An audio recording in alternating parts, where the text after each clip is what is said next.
From County College of Morris, this is CCM All Access.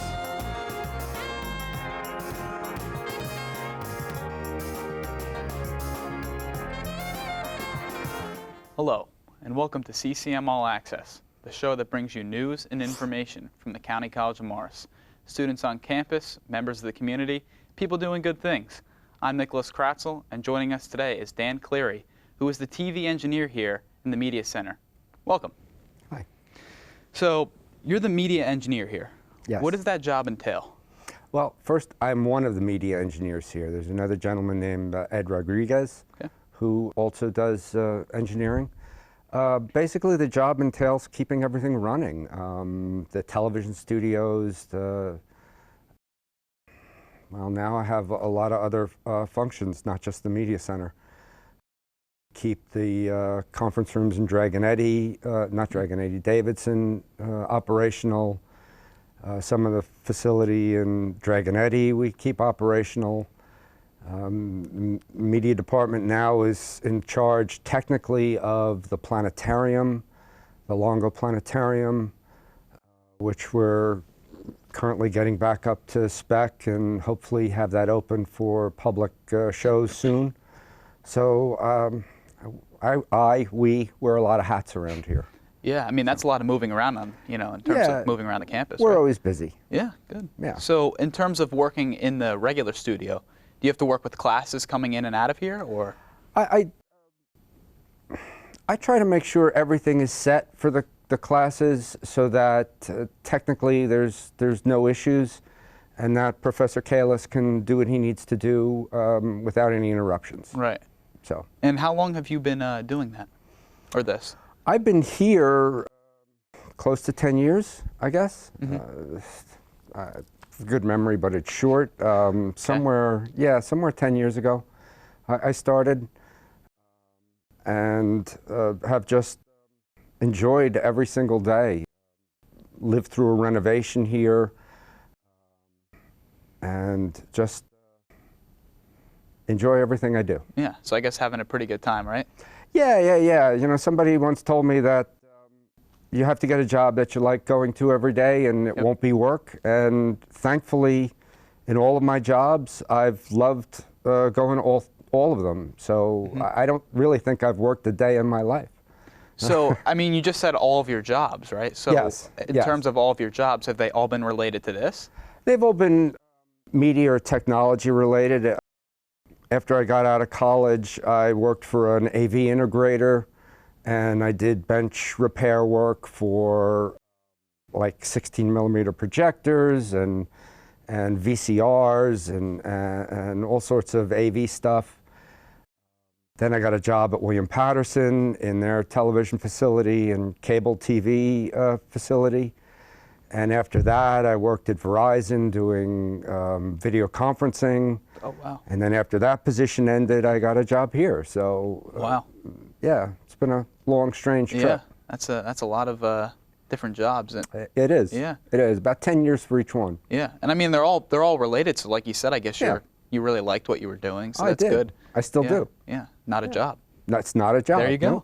No. Yep. So how long have you been into the whole, I guess, like media and broadcasting and TV, the TV area? Probably since, I'd say the late 70s, early 80s. Okay. My brother got a job at WCBS in New York City back then, and I think that really put the hook in me. What he was doing, he was just doing maintenance for all the news gathering gear. But it was I thought it was pretty cool, and I really didn't have a direction. I thought about going to school for engineering, and I just couldn't hack the math back then. So I guess communication was the fallback for me. The way to go. Yeah. So that was your major in college? Yeah, I went to CCM in the early 80s.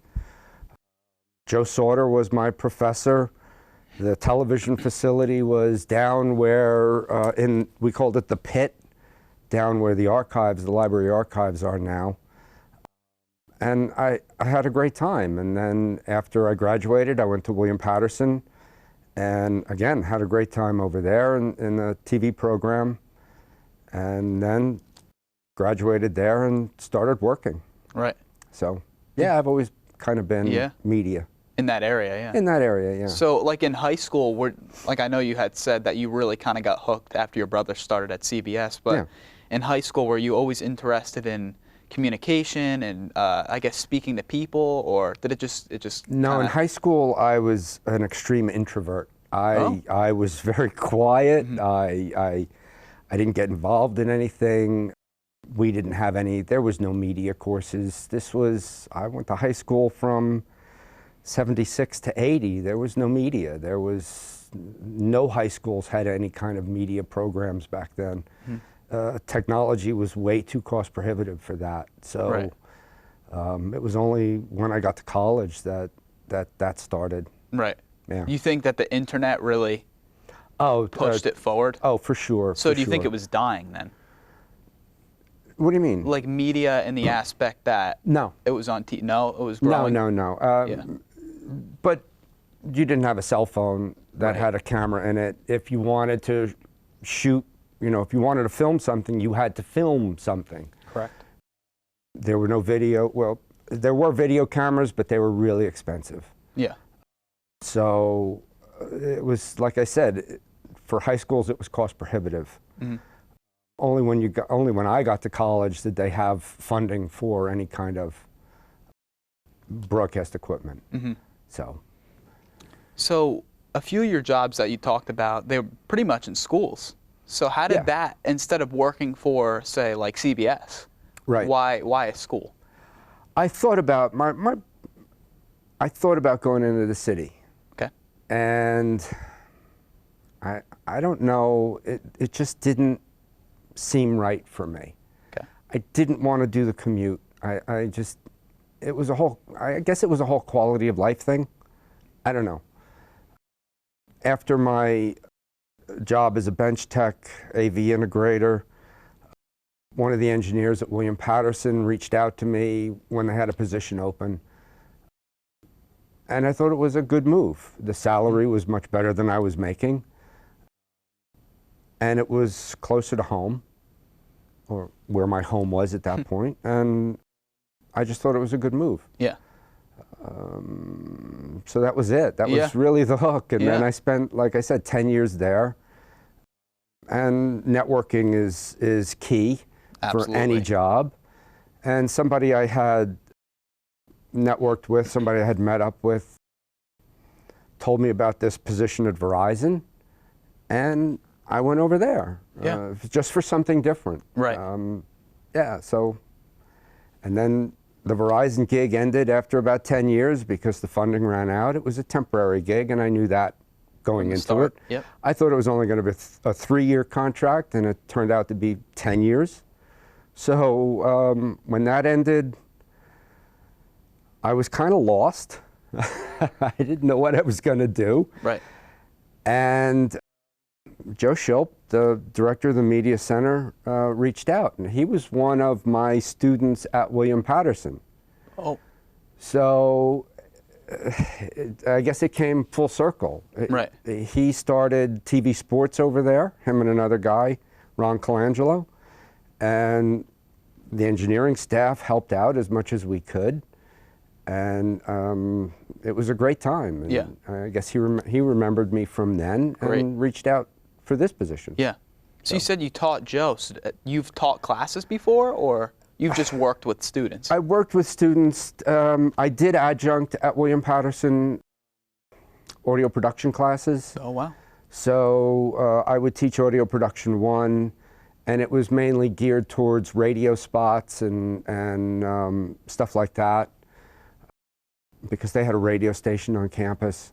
I helped put that on the air as well. So that's technically, I only taught audio production 1. I was only the engineer for TV Sports, but I guess it was an Right. unofficial teaching position. Yeah. Because we were just thrown into it. Yeah. Students who had a desire to do this got it done. Yeah. So I guess you had no idea that you were ever going to be kind of, from the start in college, of course, that you were going to really be working with, I guess, a younger audience, students, and No. wow. No, okay. no. It just got That's thrown really into me. interesting. And I guess it kept me young. Yeah, with the times. I wasn't that much, quite honestly, when I started at William Paterson, I wasn't that much older than the students who were seniors at the time. Mm-hmm. 5, 6 years maybe. Okay. So you just started your working life, and yeah, I had I'm sure been, they appreciated that. I had been out of school for a year and a half maybe, working at the AV integrator. And then I started at William Paterson, so I was still kind of wet behind the ears. Right. So when you came here, you said you've been working here for a little while now. Yeah. So how long have you been working on this show, CCM All Access? Since its inception. Really? Yeah. Okay. Julian came in and started discussing his ideas for a show, and I said, yeah, if you get something together, I'll help you out. Mm-hmm. I was never one to say no. Mm-hmm. When the students at William Paterson said, we want to do this, TV sports, okay, let's do this. Hey kids, let's put on a show. Right. Let's put on a show. They didn't get any traction from the faculty, so they came to the engineering staff. Wow. And the engineering staff, me and this other guy, John, helped them as much as we could. Yeah. I mean, I guess if that's, like you said before, that's what you like to do. Yeah. And you like the whole idea of working in a studio and the broadcasting aspect. So I guess if students are willing to put in the work, I guess you guys would love to do it, right? Sure, Yeah. Sure. As long as they could crew every game, as long as they had promos cut for every game a week before the game or 5 days before the game that we could run on our channels, we did what we needed to do to get the technology going. And we would do live games because we could backfeed through the cable system to the head end and then distribute it to the rest of the campus and to the surrounding communities. Mm-hmm. So all our games were live. This is for William Paterson? This or is here? William Paterson, yeah. What, like sports games? Yeah. So what'd you guys film? Basketball, football, baseball. Okay. We had done some, we had a tape delay some of the games when they did like playoffs. We went to Williamsport. Okay. I don't know what state it was in. We went to Pennsylvania. We went to Ohio. Great. Covering games. Yeah, so we had a good time. That's a lot of fun. Yeah, Well, it thank you. was. And now we're going to take a break. Please stay tuned, and we'll be right back.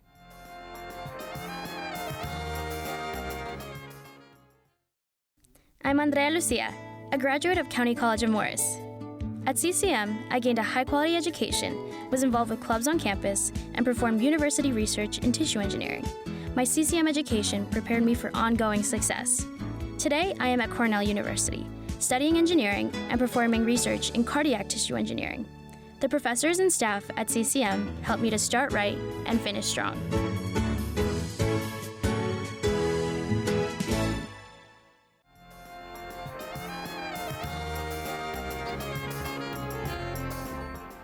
And we're back on CCM All Access. I'm Nicholas Kratzel, and we're here with Dan Cleary. Hi. Welcome back. So, have you ever done any freelancing before? Yeah, quite. Honestly, yes. I've done a number of side gigs, as it were.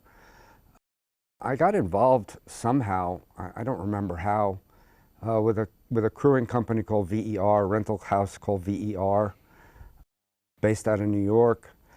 And I've done a handful of gigs with them. I did a shoot for Bentley automobiles, which was really interesting because I was a cameraman for that job. And they had this security guard standing next to me the whole time because I wasn't allowed to shoot anything other than the speaker. And if I widened out a little too far, he would poke me. And Seriously? Seriously, yeah. I had to sign an NDA. Everybody, all the crew members had to sign NDAs, not to talk about whatever we heard or saw. We weren't allowed to shoot the cars. It was a dealer meeting. It was a few years ago. It was really wild. They give you a car after? Or? No, they didn't give me Yeah. a car. I was allowed to sit in one of them, but Okay. that's about it. But That's after you fun. put in a couple of days there, setting up and whatever, you really don't care. You just want to go home. Right. Wow, I can't believe that they had a security guard. Oh That's yeah, yeah. actually pretty... There were like 3 camera people, and every camera person had a security guy next to them, who made sure that they weren't shooting something they shouldn't shoot. Wow. It was wild.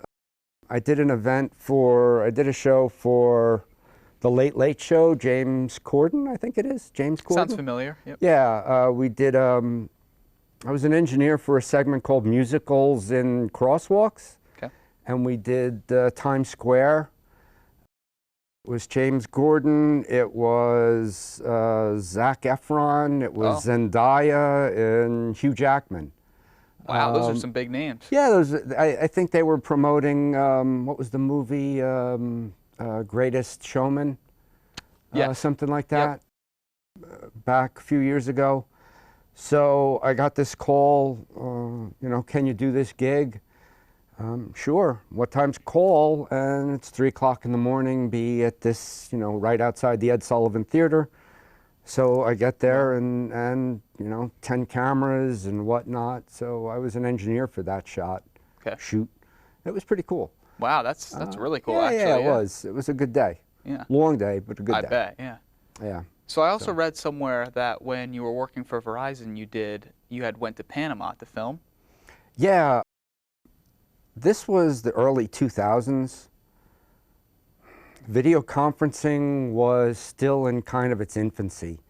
We didn't have Zoom like that, like we have now. Right. Things were a little difficult to do. And we got involved with a researcher from Montclair University, Dr. Jackie Willis. And the first year we went down there, another guy that was at Verizon on our project went down, and we did it via a satellite phone, because the island that we were on, it was Barra, Colorado Island in Lake Gatun, and the Smithsonian Institute had a research facility there. And they didn't really have internet access all that much, so we had to do a satellite phone to get our video back and forth, which was pretty kludgy at the time. Right. And then early 2000s, yeah. Yeah, the early 2000s. And then they saw the benefit of this, and they got a stable internet connection on the island, and we would go back once a year. And I went down for 3 trips, and we would connect up with schools in Jersey or around the country, and the researchers from the island would talk to the students in the schools. Mm-hmm. And it was really cool. You know, this was an island that there's just researchers on. Correct. No tourists. You go to the Strictly cafeteria. Science. Yeah, strictly science. Okay. You go to the cafeteria to eat. You know, there's no restaurants or anything like that. The dorm rooms didn't have air conditioning, so it's hot and humid in Panama. Yeah. I woke up one morning to a millipede about this big walking through my dorm room. And you went back. Oh, and I went back, yeah. Wow. Every morning I got woken up by troops of howler monkeys. We got peed on by spider monkeys when we were doing events in the rainforest. You know, we made it look like we were in the rainforest, but quite honestly, we were 10 feet off of a trail or something like that. It looked good, but it was a lot of fun. So what were you guys filming? Like wildlife or? No, we were just shooting.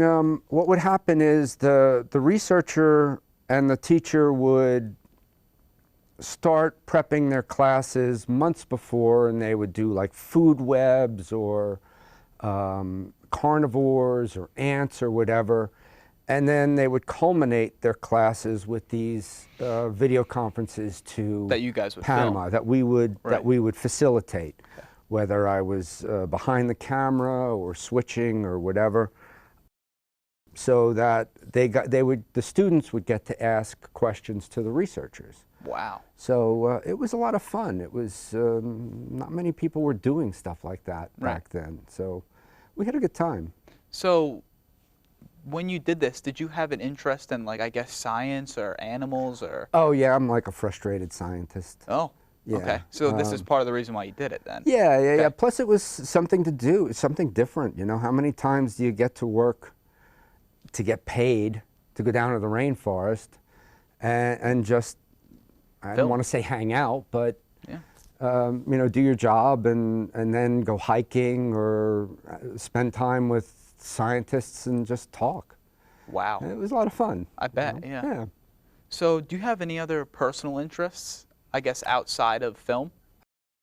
I'm kind of like an amateur astronomer. I belong to a local astronomy club, the Sheep Hill Astronomical Association. Okay. We have a telescope up in Booton, and that kind of played into the planetarium over here, because when I found out that we were going to be given control of the technology over there, I kind of jumped at that. I had never dealt with anything like that before, so I thought that was pretty cool. Yeah. Yeah. This is Longo Planetarium? The Longo Planetarium, Okay. yeah. Yeah, we seat 90 people, and it's a great facility. I heard they're opening it to the public soon. Is that true? Or? Fingers crossed, Yeah. yeah. Okay. We're going to be hiring an astronomer to do shows and run the facility to the public. So come on down. Nice, yeah. That Yeah. should be a lot of fun. It should be, yeah. Yeah. So how did you get into astronomy? I always liked looking up at the sky. Okay. It was just one of those things, and then you know, one thing led to another. I got a telescope, and that was it. Yeah. Yeah, so Wow. that's That's that. really cool. Yeah. So when did you start going to this club? Probably about 10 years ago I joined. Okay. And I got qualified on the scope and have been a member ever since. I'm the secretary, so I'm in the executive board.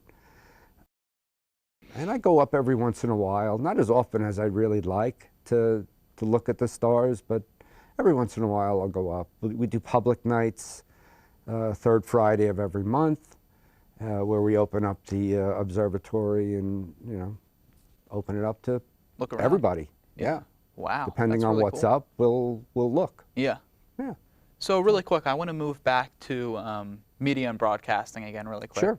So have you ever had any alumni, I guess students that you've worked with, move on to going into that field or? Yeah, well, when I was at William Paterson, I had students there that I would see for 3 years or so, because they would do their first year and do all their general electives or general ed courses, and then they'd start taking broadcasting courses, and that's when I would interact with them. They would become involved in either Newsline, which was a student-run news program, or TV Sports. So I made a lot of friends there, and you know, a couple of the guys and women are on-air talent. Tom Fitzgerald down in Washington, D.C. works for a Fox News, or not Fox News, but a Fox affiliate down there, I'm pretty Contributor. sure. Yep. Kevin Burkhardt was one of our announcers, who is now the voice of Fox Sports. Wow. Yeah. And tons of guys and women who are involved in New York broadcast at all of the major companies, Fox, CNN, ABC, NBC, CBS. Right. They're freelancing now. I can't tell you how many of the people that came through our program have Emmys for one thing or another. Really? Yeah. Wow. Yeah, it's pretty cool. That's great. To know, sounds silly to know that maybe I had a little hand in Helping them along. helping them along. Yeah. Wow. Yeah. I mean, I know for myself doing this. I mean, it's so much fun, and I don't think a lot of people know that how much fun it really is to be on set. I think people immediately think that you're going to be in front of a camera, and it's like, oh, like, it's very scary, and I can understand that. But Yeah. it's really so much fun to be on set. It is fun, but there's a lot of work that nobody sees for you to get to this point. Absolutely. You have to research every guest, right? You have to figure out what you're going to ask them. It's not just come in, sit down, and start asking questions. Right? It's, you know, for my sports announcers or the sports announcers, they have to research every player on both teams. With stats. With stats, yeah. It's a lot of work. It's not easy. No. It looks easy when they, you know, when they've done their homework and they get on camera and do what they have to do. But it is a lot of work behind the scenes. So would you, I guess, influence people that aren't involved with this to get involved, or would you rather advise them to stay out of it? No, get involved. Get involved. Get involved. Why do you say that? Because it's just such a cool industry. Yeah. There's just so many things to do. There's so many production houses now. When I was getting involved in it, there was the networks. There was no Netflix. There was no streaming services. You either worked for a network or maybe you got involved in the film industry. Now, there's so many production companies that the world is your oyster. Yeah. So get involved. Yeah. I mean, it's so much fun. It is. I mean, I know it, you know it. It is. Everyone on this set knows it. Yeah. It's a lot of work. Absolutely. But especially behind the scenes, like you said. At the end of the day, you're having a good time. You're having, even though when your days are super frustrating and you're tearing your hair out, banging your head against the wall, it's still better than sitting in cubicle land for me. I can agree with that. So you said before that your brother worked for CBS, and did you ever try to influence anyone in your family to do something along these lines? Obviously, besides him, no. No. Okay. No. Interesting. I have two sons, and I never said go into broadcasting. Really? They were always interested in their own thing. One of them's a mechanical engineer, one of them's a lab tech. They found their own paths, and good for them. They're enjoying what they're doing. That's great. Yeah. Yeah. I mean, like you said before, I guess it really comes down to what you like to do, and sometimes it really doesn't matter how much you're getting paid, or right. I mean, you got to like what you're doing, right? I told them both the same thing I said. You know, you have to wake up in the morning and like going to your job. Right. I don't care what you do. That's your biggest philosophy? But that's, you know, if you go to a job that you hate every day, you're going to be miserable. You're going to make the people around you miserable. Gotcha. It's just not a good way to live. Yeah, absolutely. Yeah. Well, Dan, I want to thank you for coming on today. Thank you. It was a pleasure. Yeah, it was. Yeah, thank you. This concludes another edition of CCM All Access. Thank you for tuning in, and we'll see you next time. Yeah, that was good. Yeah, that was good. I guess so. Yeah, we got through all of it. I guess we did. Yeah, yeah. For sure. Yeah. Yeah, it was a good time. Yeah. Yeah. Now we got to prep for the other thing. Yeah. Yeah.